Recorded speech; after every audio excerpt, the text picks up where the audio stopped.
3 बजे हैं। मैं ये बात इसलिए नहीं जानता क्योंकि मैंने घड़ी देखी। मैं इसलिए जानता हूं क्योंकि हर रात इसी वक्त मेरी आंख खुल जाती है, बिना अलार्म के, बिना किसी आवाज के। बस आंख खुलती है और मैं जाग चुका होता हूं। और फिर आवाज आती है, अनिकेत। कोई मेरा नाम लेता है, धीरे से, कान में सांस भरते हुए, जैसे कोई मेरे सिरहाने खड़ा हो और झुककर बोल रहा हो। लेकिन कोई नहीं होता। मैं हर रात यही सोचता हूं कि आज नहीं उठूंगा, आज नहीं सुनूंगा। लेकिन हर रात 3 बजे मेरी आंख अपने आप खोल दी जाती है, जैसे कोई अदृश्य हाथ मेरी पलकों को ऊपर खींच रहा हो। मैंने ये सब 6 महीने पहले शुरू हुआ था, जिस दिन मैं इस घर में आया था। ये घर मेरे नाना का था। उनकी मौत के बाद कोई नहीं रहता था यहाँ। 3 साल से खाली पड़ा था।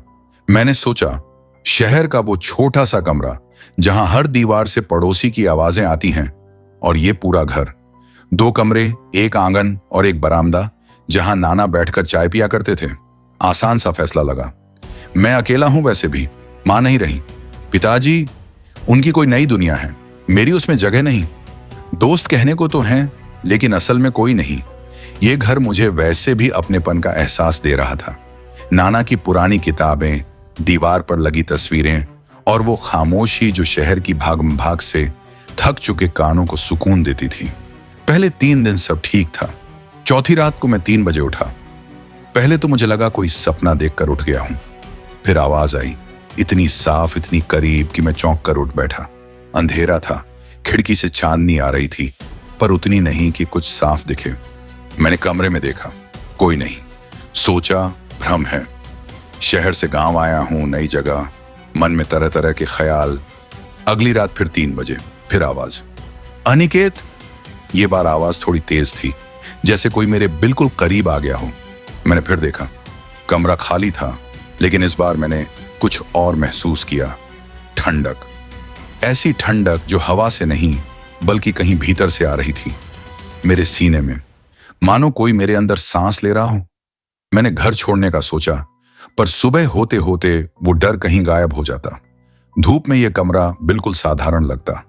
दीवारों पर पुराने पोस्टर, नाना की घड़ी जो अब चलती नहीं, और कोने में रखा वो संदूक जिसे खोलने की मैंने कोशिश भी नहीं की थी। मैंने खुद को समझाया, मानसिक थकान है, नई नौकरी, शहर छोड़ा, अकेले रहने की आदत नहीं है। पर मैं झूठ बोल रहा था। असल में मैं अकेला हूं, बहुत अकेला। और शायद यही अकेलापन मुझसे ऐसी आवाजें सुनवा रहा था। 5वीं रात मैंने तय किया, जाग कर रहूंगा, देखता हूं क्या होता है। 3 बजे मैं जागा ही नहीं, क्योंकि मैं सोया ही नहीं था। घड़ी में 2:30 बजे थे। मैं बैठा था, किताब पढ़ रहा था। फिर मुझे नींद आने लगी, आंख लगी, और ठीक 3 बजे, अनिकेत। इस बार आवाज सिर्फ कानों तक नहीं पहुंची, ये मेरे पूरे शरीर में फैल गई, जैसे कोई मेरी रगों में घुलकर बोल रहा हो। मैंने आंखें खोली। कमरा वैसा ही था, लेकिन मुझे कुछ दिखा। बरामदे की तरफ जाने वाले दरवाजे के पास एक परछाई थी, पूरी नहीं, बस धुंधली सी। इतनी धुंधली कि मैं कह नहीं सकता था कि वो थी या नहीं, पर वो थी, और वो मेरी तरफ देख रही थी। मैंने आवाज निकालने की कोशिश की, गला सूख गया था, होंठ चिपक गए थे। मैं उठा नहीं, हिला नहीं, बस देखता रहा। परछाई धीरे धीरे पिघलती हुई गायब हो गई। सुबह हुई तो मैंने बरामदे की तरफ का दरवाजा खोला। वहां कुछ नहीं था, लेकिन फर्श पर पैरों के निशान थे, नंगे पैरों के, छोटे, किसी बच्चे के। मैं उस घर में अकेला रहता हूं, और मेरे पैर 42 नंबर के जूते पहनते हैं। अब मैं रात को सोता ही नहीं। 3 हफ्ते हो गए। मैं दिन में सोने की कोशिश करता हूं, पर दिन में भी नींद नहीं आती। आंखों के नीचे काले घेरे हैं, हाथ कांपते हैं। मैंने खाना छोड़ दिया है, सिर्फ चाय पीता हूं, बहुत सारी चाय। शायद इसलिए कि गर्म चाय पीते हुए मुझे लगता है मैं जिंदा हूं। गांव वालों से बात करने की हिम्मत नहीं हुई। वो मुझे पहले से ही अजीब नजरों से देखते हैं। शहर का लड़का अकेला रहता है, किसी से मिलता जुलता नहीं, उनके लिए मैं पहले से ही अजनबी हूं। लेकिन अब आवाज सिर्फ 3 बजे नहीं आती, अब वो आती है जब चाहती है।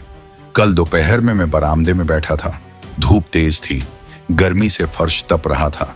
तभी मुझे लगा कोई मेरे पीछे खड़ा है। मैंने पलट कर देखा, कोई नहीं। लेकिन मेरे कंधे पर हाथ रखने का एहसास था। ठंडा हाथ, इतना ठंडा कि मैं चीखते चीखते रह गया।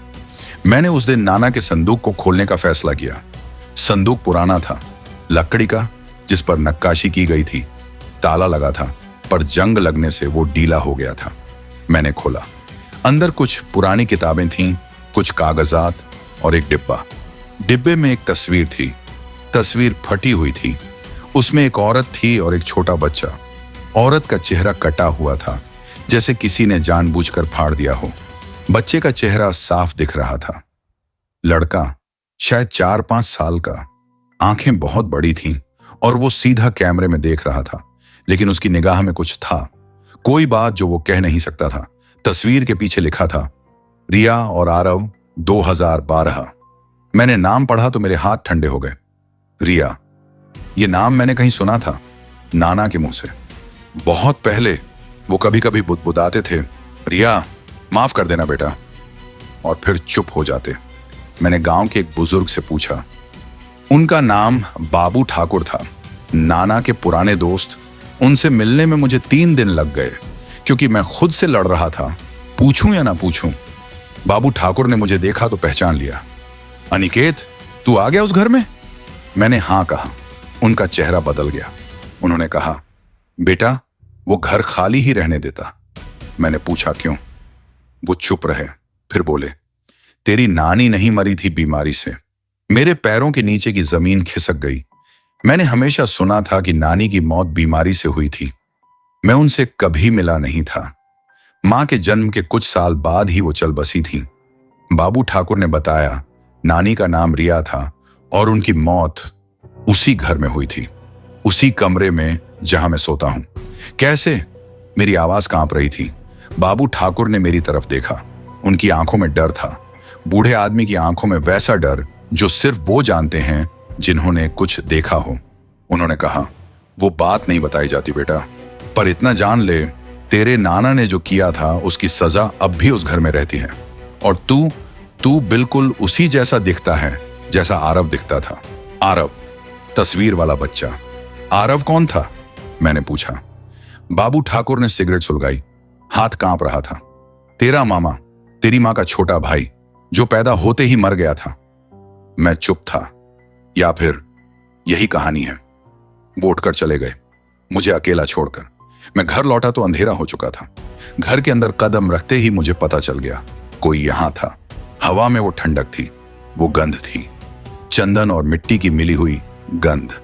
मैंने कमरे में देखा, संदूक खुला था, तस्वीर फर्श पर पड़ी थी और तस्वीर में अब सिर्फ बच्चा था। औरत गायब थी, जैसे कोई उसे तस्वीर से बाहर निकाल लाया हो। मैंने पीछे मुड़कर देखा। बरामदे में एक औरत खड़ी थी, सफेद साड़ी, लंबे बाल। चेहरा नहीं दिख रहा था क्योंकि वो नीचे झुका हुआ था और वो मेरी तरफ बढ़ रही थी। जमीन पर पैर नहीं पड़ रहे थे, फिर भी वो आ रही थी। हर कदम के साथ ठंडक बढ़ रही थी। मैं पीछे हटा, दीवार से लग गया। वो रुकी 2 फीट दूर और फिर उसने सिर उठाया। वो चेहरा मैंने देखा था कहीं बहुत पहले। वो मेरी माँ थी। मैं चीखा नहीं, चीख मेरे गले में अटक गई, जैसे कोई उसे अंदर ही दबाकर रख रहा हो। मेरी माँ, वो जो 10 साल पहले मर चुकी थी, मेरे सामने खड़ी थी, बरामदे में, उसी सफेद साड़ी में जो उसने अपनी अंतिम फोटो में पहनी थी। लेकिन कुछ गड़बड़ था। उसकी आंखें, वो मेरी माँ की आंखें नहीं थीं। मेरी माँ की आंखों में प्यार था, थकान थी, कभी कभी उदासी थी। पर इस औरत की आंखों में कुछ और था, कोई भूख, कोई चीज जो सालों से अधूरी रह गई थी। वो बोली, अनिकेत। आवाज मेरी माँ की थी, लेकिन उसमें दूसरी आवाजें भी थीं, जैसे कोई एक साथ 3-4 लोग बोल रहे हों। धीमी गूंजती हुई आवाज। मैंने कहा, माँ।